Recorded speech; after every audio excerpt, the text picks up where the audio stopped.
নমস্কাৰ, কি খবৰ সকলোৰে ভালনে? মোৰো ভালেই, আপোনালোকৰ ভালেই হওক তাকে ভগৱানৰ ওচৰত প্ৰাৰ্থনা কৰোঁ। আজি ৰাতিৰ সাঁজটো মাংস এটিয়ে খাম বুলি ভাবিছিলোঁ। পাপাই ব্ৰইলাৰ মাংস আনিছে। তাৰপিছত এইফালে পিঁয়াজ আৰু আদা নহৰু এইফালে মছলা তিয়াই লৈছোঁ। চিম্পুলকৈ সেইভাগেই বনাম আৰু তাৰপিছত আৰু ভাজি এখন বনাম, কোমোৰা আলু দাইল বনাই থৈছোঁ। সেইভাগে আজি ৰাতি সাঁজ খাম আৰু এইফালে পিঁয়াজ ভাজি লৈছোঁ। এতিয়া আদা নহৰুখিনি দি দিম। তাৰপিছত মাংসখিনি ভাজি গাই চাই মাংসখিনি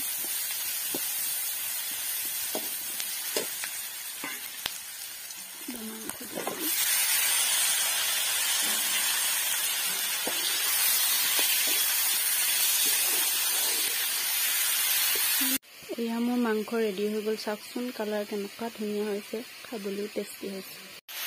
এইফালে কোমোৰা ভাজি আছোঁ। এতিয়া কোমোৰা ভাজি হ'ব। এতিয়া ভাত বাঢ়ি ধুনীয়াকৈ ভাত খাবলৈ হৈ গ'ল। এতিয়া খাই লওঁ মই ভাত।